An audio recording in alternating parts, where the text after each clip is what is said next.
അടുത്ത് സീബ്ര ലൈനിൽ കൂടെ ക്രോസ് ചെയ്തിരുന്ന കുറച്ച് സ്കൂൾ കുട്ടികളെ ഒരു ബസ് വന്നിടിച്ച ന്യൂസ് ഞാൻ കണ്ടിട്ടുണ്ടായിരുന്നു. അപ്പോൾ അതിൻ്റെ താഴെയായിട്ട് കുറേ പേര് കമൻറ്റ് ചെയ്തിട്ടുണ്ട്, കുട്ടികളുടെ ഭാഗത്താണ് തെറ്റ്, അവർ രണ്ട് സൈഡിലേക്ക് നോക്കിയിട്ട് വേണമായിരുന്നു ക്രോസ് ചെയ്യാൻ എന്നൊക്കെ പറഞ്ഞിട്ടുള്ള കുറേ കമൻറ്റുകൾ ഞാൻ കണ്ടു. അപ്പോഴാണ് ഇങ്ങനെ ഒരു വീഡിയോ ചെയ്യാമെന്ന് വിചാരിച്ചത്. ജർമ്മനിയിൽ ഞങ്ങൾ വന്നതിന് ശേഷം ഞങ്ങൾക്ക് അനുഭവപ്പെട്ടിട്ടുള്ള കൾച്ചറൽ ചേഞ്ചസിൽ ഒന്നാണ് ഇവിടുത്തെ റോഡ് ക്രോസ് ചെയ്യൽ.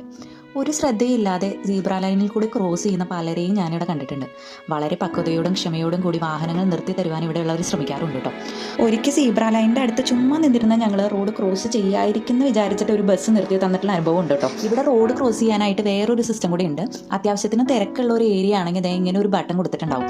അതിലമർത്തിയിട്ട് സിഗ്നൽ ചേഞ്ച് ആകുമ്പോൾ റോഡ് ക്രോസ് ചെയ്യാം. ഇതൊന്നും ഇല്ലാത്ത സ്ഥലത്ത് വെച്ചിട്ട് അഥവാ നമുക്ക് റോഡ് ക്രോസ് ചെയ്യേണ്ടി വന്നാലും ഇവിടെയുള്ളവർ ക്ഷമയോടുകൂടി നിർത്തി തരുന്നത് കാണാം. നമ്മുടെ നാട്ടിൽ ഇങ്ങനെയുള്ളവരില്ല എന്നല്ല, പക്ഷേ ഇവിടെയുള്ളവർ ഭൂരിഭാഗം പേരും ഇങ്ങനെയാണ്. ഇതൊന്നും നല്ലത് ഒന്ന് ചീത്ത എന്ന് കുറ്റപ്പെടുത്താൻ വേണ്ടി ചെയ്യുന്ന വീഡിയോ ഒന്നല്ല കേട്ടോ, മറിച്ച് പക്വതയോടും ക്ഷമയോടും കൂടി റോഡിൽ എങ്ങനെ പെരുമാറണം എന്ന് ഓർമ്മിപ്പിക്കാൻ വേണ്ടിയാണ്.